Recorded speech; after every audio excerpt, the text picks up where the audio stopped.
The following program contains views that are not those of WVTC, iNetworks Communications, their subsidiaries, affiliates, or financial supporters. WVTC, reaching the world with positivity. Music to get you through your day. Winning victory through Christ is the only way. Go to your Apple or Google Play Store and download the WVTC Gospel Radio app today. You can also say, Alexa, play WVTC Radio Skills. Would you like to play WVTC Radio Network?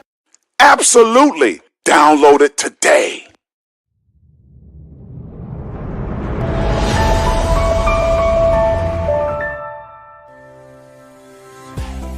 Welcome to WVTC TV Network, capturing family moments in real time, bringing families closer together from the comforts of home.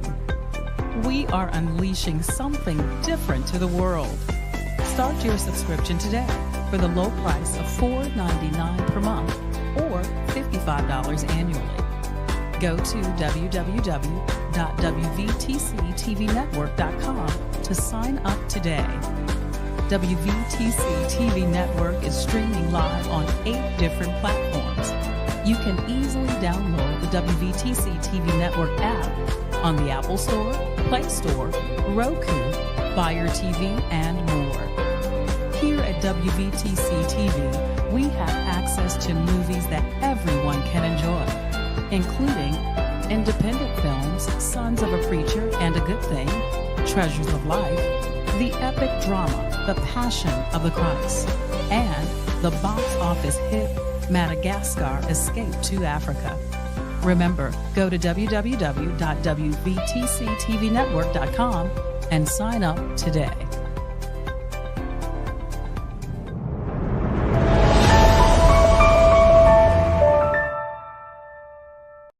Dear God, in this moment I reach for the light.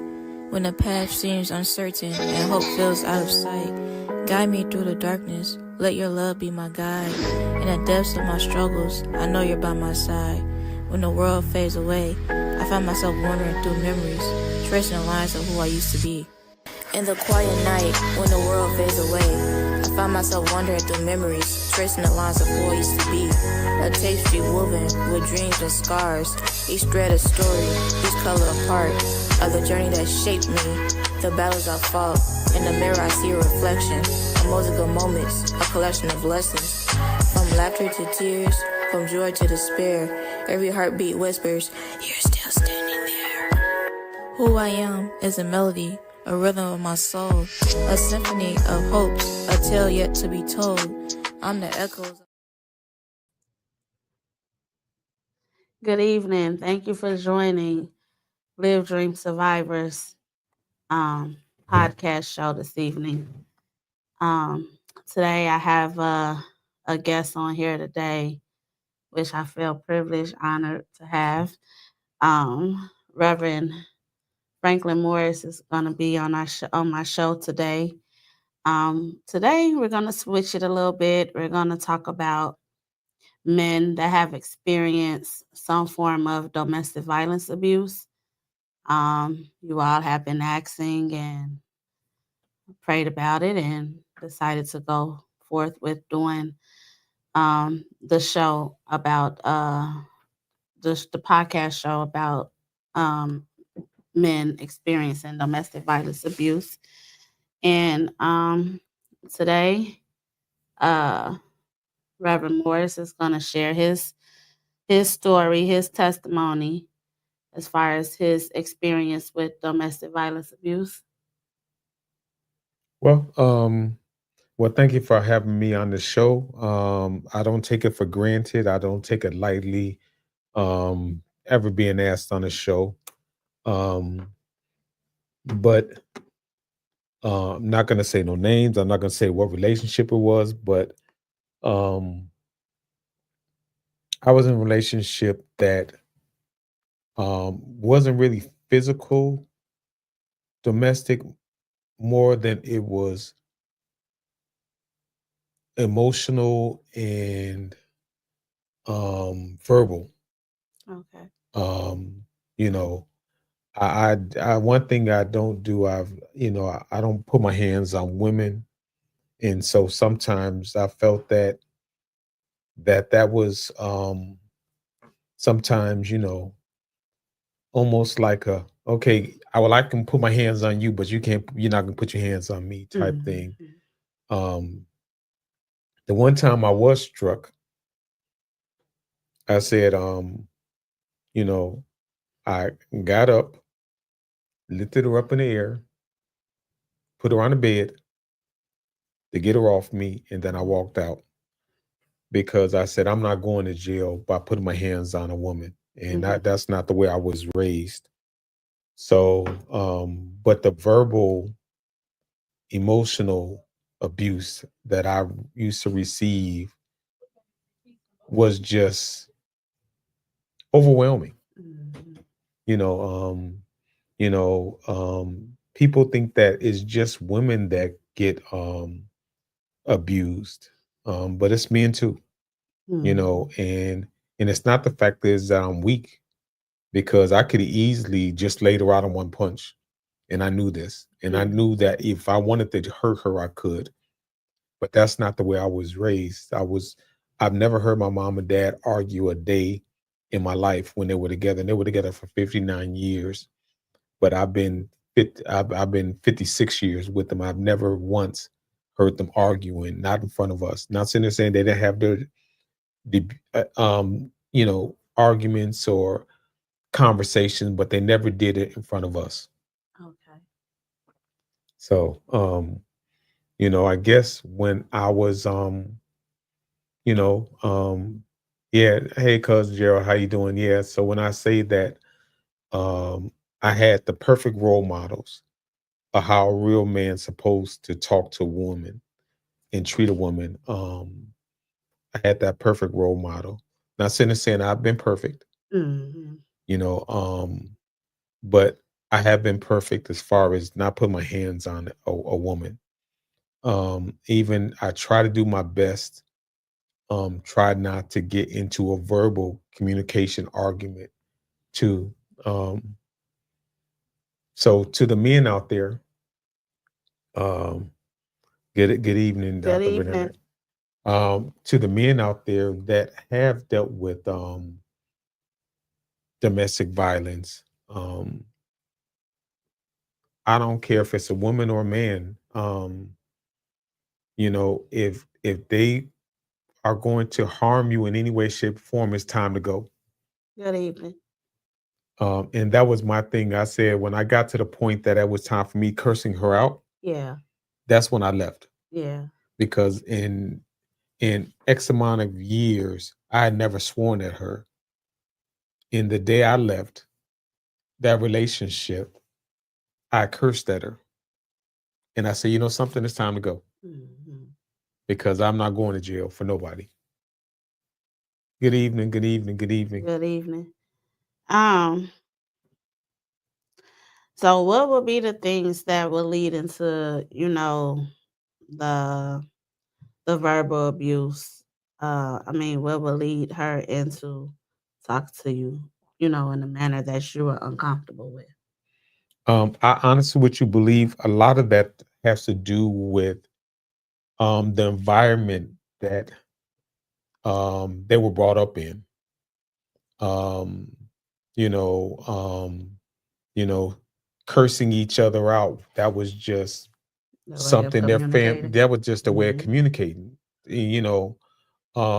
Talking to, you know, each other disrespectfully, even though they loved, but it just that was their way of showing love. They did it in a manner that was verbally could be real downright disrespectful. But me not hear my mom and dad ever swear a day in my life, and not hearing my mom and dad have an argument, it was shell shock to me Mhm. because that's not what I saw. That's not what I heard. So to see that happening, I was just like, that's something that is a no-no for me now. You Yeah. know, if you do it once and we have a conversation about it, and you do it twice, there ain't no, okay, well, let me just see what we can do. I'm out. There's no ifs, ands, and buts about it, because I'm not gonna let nobody mentally and emotionally abuse me ever again in life. I understand. I understand. Well, statistically, they say 1 out of 3 men have experienced sexual abuse, physical abuse, stalking by an intimate partner, um, and approximately 1 in 10 men report the incident of being victimized by an intimate partner. And they also were saying how I was talking to someone earlier today about it, and they were saying how it's harder for men to get reports of being abused in any kind of way. Um, even going to police station to get a report, they say it's kind of hard for a man to get a report because a lot of times they don't believe them. Oh, So would you absolutely. say that when you experienced that, you just left? You didn't have to go to the extent of getting a order of protection or anything like that? No, and it's funny. A matter of fact, with this particular individual, it happened not once but twice. I Mm-hmm. said the first two are free. The third one to cost you, Right. because I'm not going to, and I'm trying to get away. I'm going to defend myself to the point that I need to get away. So I said, before it gets to that point, I got to go. So one time, they called the police on me. The police pulled up, getting ready to take me to jail, and so they started telling me put my hands up against the wall, and starting to handcuff me. And I said, listen, time out. Hey, Deacon Corey. I said, Hello. listen, time out. I have not put my hands on her. Right. They said, well, what do you mean? I said, I have not put my hands on her. Matter of fact, I didn't even curse at her. Matter of fact, I was just trying to leave. And the Yeah. police is just like, time out. You didn't put your hands on? I said, no. I said, I never put my hands on her. I'd rather leave first. And Right. that's what I was trying to do. I'm just trying to leave to go to church at this particular time. Mhm. And they was like, ma'am, is this true? She said, no, he didn't hit me. Hmm. And I said, I've never raised my hand. Matter of fact, I've never raised my hand at her. Mhm. And they was just like, whoa. The lady was just like, because it was a man cop and a female cop. And she looked at me and looked at her. She said, time out. You called the police for what? Well, because I was afraid he was gonna put his hands on me. Mm. I said, no, no. I said, she hit me. And I got up and I started putting my clothes on. And they were just like, I'm not gonna use the language that she used, Right. but she just told her, you got to be a little slow. I'm just gonna Mhm. make it more nicer. Right. You gotta be a little slow. You got a man right here that has never put his hands on you and don't even swear at you, and you call the police on him. She said, sir, would you like to press charges? Mhm. And I said, no, no, ma'am. I just want to go to church. Mhm. I just want to go to church right now. And I just want to take my clothes, or at least take my coat with me and my Bible with me and get out of here. That was the second time it happened? That was the second time. Okay. Yeah, the first time like I said, because I didn't do nothing to her. It's not like she called me cheating or doing nothing like that. None of that stuff at that particular time was going on. It's just that that's the way that she was raised. Yeah. So she saw that in her Growing up family, in her family. going on and off like that. But me, I never saw that. So I was not willing to deal with that. That's why I that really goes back to the topic when I was talking, where I feel like, if you ever pay attention to most that's been abused or just around abuse, it's a cycle. It's a repeated cycle. I feel like a family curse. Because most people that are either abusing or victims of abuse, it has happened in their family somewhere down the line. Oh, absolutely, absolutely. Um, and at least you had sense enough as a man where you felt uncomfortable. Yeah. You walked away from it. Where some men probably would have stayed because they wouldn't have thought nothing of it, or eventually it would have led into something else. So more of something physical. Yeah. So Well, my mom and dad told me a long time ago that don't you put a hands on a woman, yeah. period, or you're gonna have to deal with us. Yeah. And so they talked that to me. They embedded that to me. So I said I'm not gonna. That's the way I was raised. Hmm. No, that wasn't even an option. And if it got to the point that it was an option, it's time for me to go. Right. You know, I agree. and it doesn't. To the men I'm talking out there, it doesn't make you weak to not put your hands on a woman. It doesn't make you weak. Matter of fact, it makes you even more stronger to be able to sit here and say, you can't put your hands on me or disrespect me um, with words or the way you treat me. Um, and that's something that is not acceptable. No, it's not. It's not acceptable for a man to go through it or a woman to go through it. So yeah, I appreciate you coming on here just to share your story um about what your experience with abuse. Is there anything else you would like to say? Well, half of the statistics you wrote, I've lived a part of. Um, I normally don't talk about this. I normally don't talk about this because and I don't think I think maybe once on the air, I think I might have mentioned it. But when I was 6 years old, I was sexually abused by my neighbor. Okay. And I don't talk about a lot. I do go more in detail in a book that I wrote. That'll probably be coming out sometime this summer. Um, so when that happened, it changed me. Um, I was probably more sexually promiscuous Yeah. at an earlier age than I probably should have been. Um, so I was So that right there, it changed me because I don't wish that on nobody. Mm. And we in I didn't tell nobody until I got 17 years old. I finally told my mom what happened.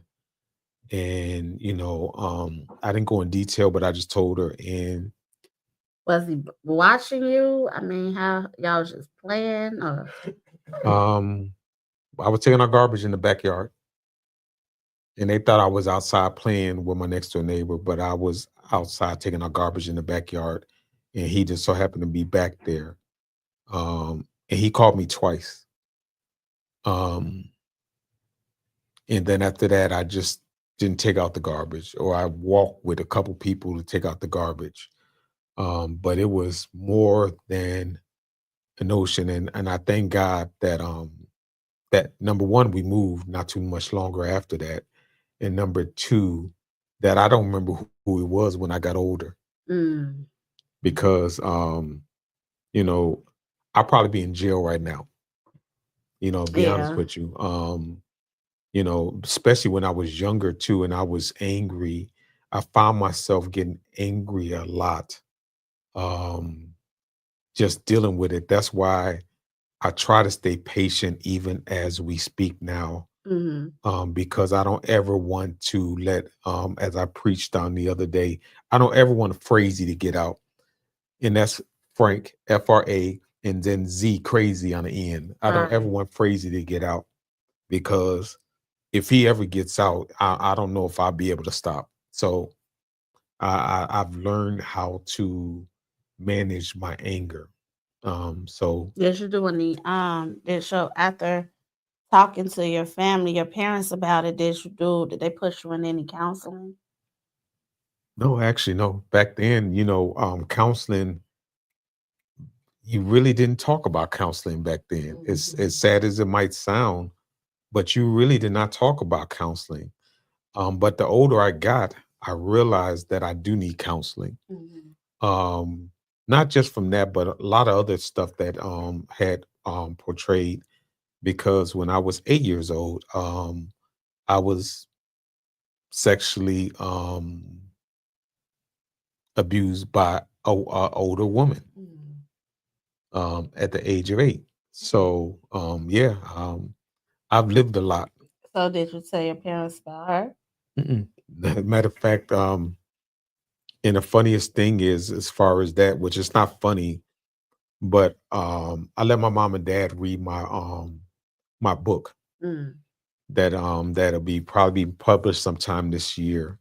Before I want them to read it before it got out, so that they can see it Mhm. before it got published. And my mom was reading it before she passed away, and I called her and asked her. I said, "So, mom, what you think about the book?" She said, "I can't talk about it right now." Mhm. She said, "I had to stop reading after chapter 2 or 3. I couldn't do it." She said, "I try to read it later, but I just could not read the book." And then because she said I was just hurt, because she said I did not know. Did And she know the woman? oh yeah. Oh, okay. Okay. So but yeah, afterwards they asked me who it was, because they was like, okay, there's only a few people that have been around you. Because my mom, first of all, let me say this much. My mom and dad were great parents, great parents. They were all around me. They always made sure that I wasn't around people and things like that. So that being said, um, if a predator wants to get to somebody, Yeah. they're going to get to them. No Mhm. matter how much you try to keep them around you, no matter how often, because I had phenomenal parents and they didn't just let us stay anywhere.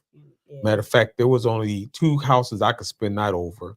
My cousin Sherry and Bradley's house, when my auntie and them were there, and we couldn't even do it that often, and my best friend Jeff's house, Mhm. and which his mom is still, actually, I just got off the phone with her a few minutes ago, which I still call her mom now, and I've been best friends with him for 46 years now. Okay. Those are the only 2 houses that I was ever able to stay over. Other than that, I couldn't go over nobody else's house, spend the night over there, and those were even down to a minimum. So, they did everything they could to protect us. But like you said, when predators make up in their mind, That's what they they gonna do. watch, Yeah. and it's most of the time the predators are people that are closest to your family, That they trust you that around. they trust you around. Mhm. So the Yeah. only thing I can tell somebody out there that might be going through this, is to make sure that you talk to your kids. Make sure that you have a good relationship, that they can come to you about anything and everything. Mhm. Not saying to saying I didn't have that relationship with my mom and dad, but I when I was younger, I didn't. Mhm. The older I get, yeah, You were able to talk to them I'm about able to it. talk Yeah. to them. We could talk about anything and everything. But when I was younger, Understood. It was, what was that? Now I was reading Tanisha's comments. She said, "Very true. The grooming is real." Yeah, the grooming is definitely real. Mhm. They watch, they monitor, they watch how you move, they watch how you talk. They even watch what the things that you like to be able to sit here To and say, "Oh, bribe here you. you Yeah. go, take this," Yeah. and try to make you, in the guy that was 6 old, he kept me a baby because he threatened my life, he threatened my family's life. Mm. He said, "If you tell anybody, not only will I kill you, I'll kill your family," That's what they do. at gunpoint. Yeah. So these are things um that we just have to watch our chew. Well, matter of fact, my girls will tell you, I didn't let them really spend night any too many places at all. Hmm. You know, I watch them, and I try to communicate with them. I talk to them. Um, Not sitting there saying that things haven't happened. They have, because the enemy's always moving. He's always cunning. He's always plotting to try to destroy our lives. This was a setup to destroy me so that I wouldn't be where You I'm would, at yeah, today. you wouldn't fulfill your purpose. I wouldn't be able to feel my Hmm. purpose. Hmm. Because by the time I turned 21, 22 years old, I had considered killing myself, Yeah. because all the stuff that I had dealt with, I started having to have issues just mentally when I got a little older, and life started really lifing. Yeah. Yeah. When bills started being due, when and still never really dealt with the pain of going through that. Yeah. That's why it's good to be able to share your story, because being able to share your story is also healing. Yeah. You know, even though you wrote a book, that was your healing time. You know what I mean? Which I still can't read to this day. Yeah. But Yeah. either way it goes, yeah, it is healing. But what I did sit here and promise God is that I will talk about it. I'm not going to be bashful about it. I will talk about it, because I want somebody else, a parent, a youth, somebody that has been through this or going through that, to let them know that they're not alone, and that you can still make it out, and make it out with flying colors. If you was to tell me then what I'll be doing now, to be a CEO of a gospel radio station, Hmm. of a TV network, of One Stop Media, Yeah. if you would have told me that I was going to be here, I'd say you done lost your mind. There's no Hmm. way in the world somebody so broken at that particular time can do all that I'm doing. Yeah. Yeah. Well, as I stated before, our stories is um not our stories. Is for someone else. It's to help and heal someone else and heal us in the process. And well, we're running out of time for the show. And Wow, that was fast. yeah, it was. Oh my goodness. Yeah. Woo. I Okay, yeah. wanted to read a scripture, Psalms 107:20, and it says, "He sent his word and healed them and saved them from their destructions." Amen. So that's what God did for you. Amen. He heals you from before you were able to destroy yourself. Um, Tanisha said it's great that you're talking about it, bro. Yeah, like I said, if I can be a blessing to somebody else and let them know that there's hope, even through the destruction, Yeah. even through the turmoil, even through the brokenness, there's hope. Yeah. Because I'm a living witness that there is not just hope, but if you just trust God, He will eventually allow you to learn how to make it past this pain. Yeah. Cause it's hard. I mean, I'm not sure if a man feels different from a woman that experiences it's trauma on both ends, It's both and you ends. experienced it not once not twice, but a few different times from a man and a woman. Yeah. So I'm sure that made you look at life a little different. Absolutely, absolutely. Matter of fact, I wouldn't wish that on anybody. Yeah. You know, I thank God that I didn't become a predator from that. Mm-hmm. Thank God that other things did not come from that. Mm-hmm. But God just kept me, and He kept my mind even when I should have lost it. But I thank you for this opportunity, be able to talk and Yeah. share with you. Thank you for being on the show. And if for anyone that is experiencing domestic violence abuse at this time, you can reach out to my nonprofit, which is also called Live Dream Survivors Incorporated. You could contact us at 630-286-9514. And we are dedicated to creating a safe space for abused women and children recovering from the effects of domestic violence abuse. And we offer support with job placement, housing, and counseling. And then if you don't feel comfortable with contacting any one of us, you can contact the Domestic Violence Abuse Hotline, which is 1-800-799-7233.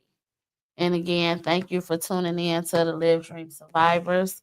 And thank you for Reverend Morris being on the show to share his testimony, his story. And we will see you next week. Bye-bye. Bye.